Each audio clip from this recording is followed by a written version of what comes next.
Aujourd'hui, à la Maison-Blanche, tous les détails de la préparation et de la mise en œuvre de l'attaque américaine contre les sites nucléaires iraniens ont été révélés.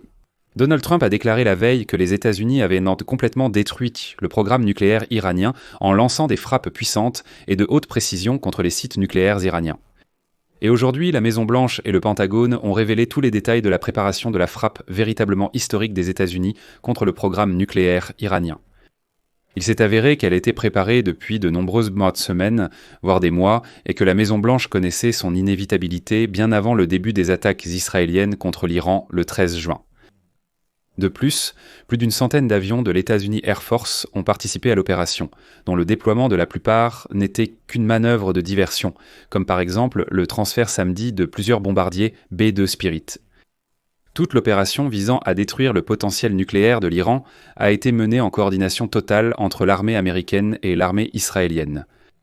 Et maintenant, Washington déclare ouvertement à l'Iran qu'il est temps de capituler et de signer la paix, sinon la situation ne fera qu'empirer pour l'Iran lui-même et, ce qui est important, pour ses partenaires. Mais comment l'opération américaine appelée « Marteau de minuit » a-t-elle été préparée et menée ? Je vais en parler dans cette émission. Je m'appelle Alexei Pichi, aujourd'hui nous sommes le 22 juin. Ensuite, nous allons tout aborder dans l'ordre.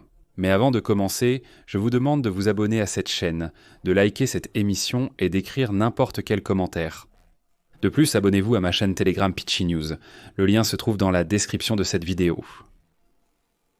Alors, quand les bombardiers furtifs B-2 équipés de bombes anti-bunker de 14 tonnes se préparaient déjà à décoller à minuit samedi depuis leur base dans le Missouri en direction de Fordo, Natanz et Ispahan.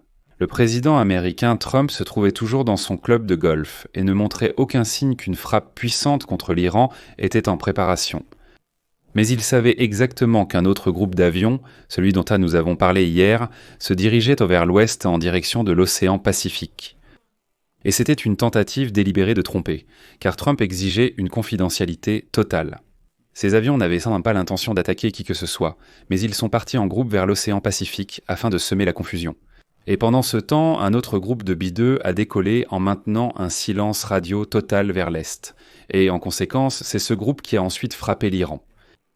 Exactement 24 heures plus tard, Donald Trump se trouvait déjà dans le sous-sol du centre de situation de la Maison-Blanche, portant une casquette rouge avec l'inscription « Rendons l'Amérique grande à nouveau ». Et il observait comment, sur le mur avec les moniteurs, en temps réel, se déroulaient légèrement les frappes qu'il avait lui-même approuvées quelques jours plus tôt, sous le nom de code Opération Marteau de minuit. Dès samedi à 22h, heure de Washington, Donald Trump a déclaré « Ce soir, je peux annoncer au monde que les frappes ont été un succès militaire impressionnant. L'Iran, le voyou du Moyen-Orient, doit maintenant faire la paix. S'ils ne le font pas, les futures attaques seront bien plus importantes et beaucoup plus faciles pour nous. » À la Maison-Blanche, on dit déjà ouvertement que la déclaration de Donald Trump selon laquelle il donne encore 2 semaines à l'Iran. Cette déclaration était un piège et correspondait aux tentatives de la mission de détourner l'attention. C'est une tactique destinée à dissimuler les plans de cette attaque.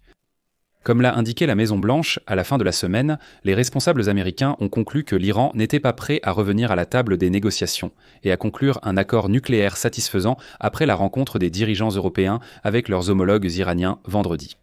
J'en ai aussi parlé sur ma chaîne YouTube. Au final, le délai public de 2 semaines de Donald Trump n'a duré que 48 heures. L'opération a commencé à minuit, heure de l'Est, vendredi, lorsque les bombardiers B-2 ont décollé du Missouri pour un vol de 18 heures, qui est devenu la mission la plus longue pour ces avions depuis plus de 2 décennies. Eh bien, la dernière fois que cela s'est produit, c'était après le 11 septembre. C'était ce qu'a déclaré le ministre de la Défense des États-Unis, Pete Hegseth. Et voici une citation très importante de Pete Hegseth, qui explique beaucoup de choses. Citation. « C'est un plan dont l'élaboration et la préparation ont pris des mois et des semaines, afin que nous puissions être prêts lorsque le président des États-Unis appellera. Cela a nécessité une grande précision. Cela a impliqué de la désorientation et une sécurité opérationnelle maximale. » C'est-à-dire que Pete Hegseth affirme clairement que oui, une frappe contre l'Iran était préparée depuis très très longtemps. Ce n'est pas quelque chose de spontané. Aujourd'hui, des sources à la Maison-Blanche déclarent que les options d'entrée des États-Unis en guerre aux côtés d'Israël contre l'Iran ont été discutées dans l'équipe de Trump dès la campagne électorale de l'année dernière. Et des plans concrets ont été élaborés plusieurs mois avant l'attaque. Et les conseillers du président américain à la sécurité nationale ont déjà réussi à régler leurs différends concernant les options qui lui étaient proposées pour les choix. Une semaine avant que Donald Trump ne donne l'ordre final aux bombardiers furtifs américains et aux sous-marins de la marine de frapper 3 sites nucléaires iraniens.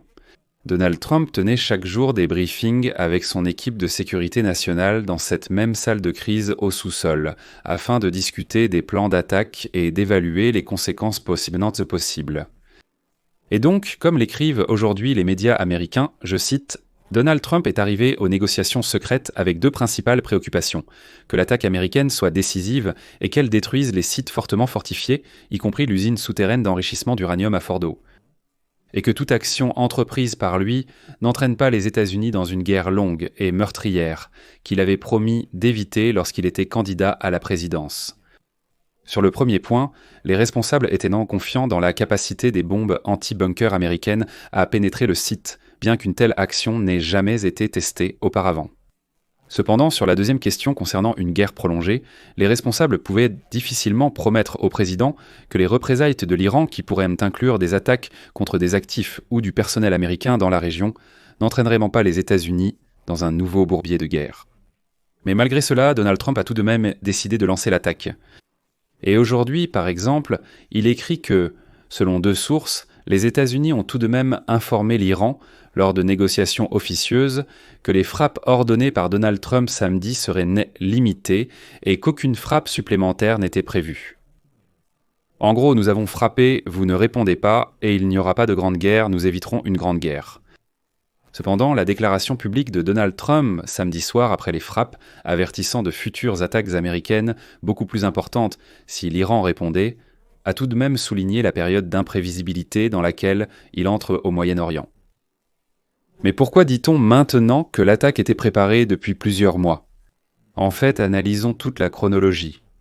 Déjà en avril, Donald Trump a lancé un ultimatum à l'Iran concernant un éventuel accord nucléaire, avertissant Téhéran de conclure un accord dans les 60 jours, c'est-à-dire d'ici la mi-juin. Au même moment, Donald Trump a également appelé publiquement le Premier ministre israélien Benjamin Netanyahou à s'abstenir d'attaquer l'Iran, afin de donner aux négociations le temps et l'espace nécessaires pour montrer des progrès. Le 8 juin, soit moins d'une semaine avant l'expiration du délai de 60 jours fixé par Donald Trump, il a rencontré ses conseillers à Camp David, où on lui a présenté des options potentielles concernant l'Iran. Le lendemain, Donald Trump et Benjamin Netanyahou se sont entretenus par téléphone et ont approuvé le scénario d'action. Et voilà qu'au 61e jour, après l'ultimatum de Donald Trump, Israël lance des frappes sans précédent contre l'Iran, visant son programme nucléaire et ses dirigeantes militaires. Je rappelle que le 13 juin, lorsque Israël a lancé ses attaques, c'était précisément le 61e jour après l'ultimatum de Donald Trump.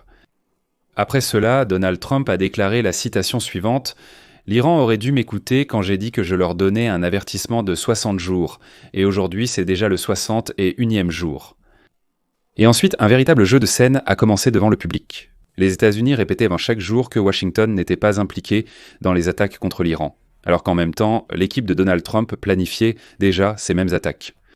Les responsables israéliens ont déjà reconnu que le lancement même de la campagne militaire contre l'Iran supposait dès le départ qu'à un certain moment, à une certaine étape, les États-Unis finiront par entrer dans cette guerre. Et de nombreuses opérations de l'armée de défense d'Israël visaient à neutraliser par exemple des systèmes de défense aérienne, des complexes de missiles et ainsi de suite. Elles étaient justement les prémices du fait que les États-Unis, oui on peut le dire, arriveraient quand tout serait prêt et frapperaient les sites nucléaires. Avant les frappes de samedi, les États-Unis ont averti Israël qu'ils prévoyaient d'attaquer Netanyahou. Il a eu une réunion de 5 heures avec les plus hauts responsables israéliens qui s'est poursuivie pendant les frappes américaines. Après cela, Trump et Netanyahou se sont de nouveau parlé au téléphone. Et le Premier ministre israélien, dans une allocution vidéo, a salué l'attaque américaine, déclarant qu'elle avait été menée avec une coordination opérationnelle totale entre l'armée de défense d'Israël et l'armée des États-Unis d'Amérique. Et voici un autre point important. Les États-Unis ont également informé certains partenaires du Golfe Persique de leur intention de frapper l'Iran dans les prochains jours. C'est-à-dire que des pays comme l'Arabie Saoudite, les Émirats Arabes Unis, peut-être le Qatar, Oman, Bahreïn, étaient au courant de la préparation de l'attaque. Ils condamnaient la guerre, ils disaient en soi qu'Israël devait s'arrêter, mais en même temps, ils savaient que les États-Unis d'Amérique se préparaient à frapper l'Iran. De plus, il y a des bases aériennes américaines en Arabie Saoudite, qui, ces derniers jours, ont tout simplement été inondées par l'aviation américaine. Et donc, à minuit vendredi, l'opération a commencé et s'est poursuivie jusqu'au matin du samedi, le chef du comité des chefs d'état-major réuni. Kane a déclaré que les bombardiers B-2 ont décollé des États-Unis, certains se sont dirigés vers l'ouest comme leur, tandis que les autres se sont discrètement dirigés vers l'est avec un minimum de communication. Au cours du vol de 18 heures, 7 bombardiers furtifs B-2 ont participé à cette opération sans précédent des États-Unis. Au total, plus de 125 avions ont été engagés, y compris les B-2, les ravitailleurs, les avions de reconnaissance et les chasseurs. Et donc, selon Kane, c'était vers 17 heures, heure de la côte Est. Un sous-marin américain a lancé plus de 20 enfants missiles de croisière Tomahawk sur des infrastructures terrestres clés du site nucléaire d'Ispahan. Et maintenant, il y a déjà des images satellites, comme on dit, avant et après cette attaque. Peu de temps après, vers 18h40, heure de l'Est, ou 2h du matin, heure locale en Iran, 2h10 pour être précis. À ce moment-là, le bombardier principal B-2 a largué les 2 premières bombes anti-bunker sur le site nucléaire de Fordo. L'attaque du B-2 dans son ensemble n'a duré qu'une demi-heure, après quoi les bombardiers militaires américains ont entamé leur retour vers la maison. Et il est remarquable que, selon Kane, l'Iran n'ait pas tiré un seul coup de feu sur les avions américains. Et c'est très important parce que hier, nous avons justement parlé du fait qu'Israël avait préalablement neutralisé les systèmes de défense aérienne iraniens. Ce qui a rendu le ciel au-dessus de l'Iran complètement ouvert et, on peut même dire, sûr. Dès qu'il est devenu connu que les bombardiers américains avaient en quitté l'espace aérien iranien, Trump a annoncé l'attaque au monde entier. Citation: « Nous avons mené à bien notre attaque très réussie contre 3 sites nucléaires en Iran, y compris Fordo, Natanz et Ispahan. Sur le site principal de Fordo, un ensemble complet de bombes a été largué. » Eh bien, comme vous pouvez le voir, il est insensé de supposer que l'opération américaine était déjà en préparation pendant les attaques d'Israël, qu'après le 13 juin, ils n'ont commencé à y penser qu'à ce moment-là. Non, elle était planifiée bien avant cela et le début de l'opération d'Israël contre l'Iran le 13 juin. Ce n'était que la première étape de cette guerre, à laquelle les États-Unis devaient se joindre à un certain moment. Mais sinon il n'y aurait eu aucun sens à l'attaque d'Israël. Parce qu'Israël ne possède ni de bombardiers furtifs, ni de bombes anti-bunker capables d'atteindre le site de Fordo. Et sans sa destruction, toute l'opération perd son sens. C'est-à-dire qu'Israël dispose de chasseurs et de bombes anti-bunker qui, malheureusement, sont trop faibles pour percer de telles fortifications. Les Américains, eux, ont à la fois des bombardiers furtifs et les fameuses Guided Bomb Unit, 57 des bombes anti-bunker. Et, en conséquence, quel est l'intérêt de lancer une opération si tu sais que tu ne pourras pas percer les sites nucléaires? C'est pourquoi je dis que les États-Unis étaient déjà impliqués dans cette opération militaire dès le début. Donc, il est évident qu'Israël devait nettoyer l'espace aérien, puis les Américains sont intervenus. Mais ici, je vais mettre des points de suspension, les amis. Donnez votre avis, écrivez vos conclusions dans les commentaires sous cette vidéo. Abonnez-vous à la chaîne, activez la cloche et n'oubliez pas de mettre un like. Si vous souhaitez soutenir le travail de cette chaîne, vous pouvez le faire en faisant un don via les liens et les coordonnées dans la description de cette vidéo ou en utilisant le code à réponse rapide affiché à l'écran. C'est tout pour aujourd'hui. Prenez soin de vous. À bientôt à tous.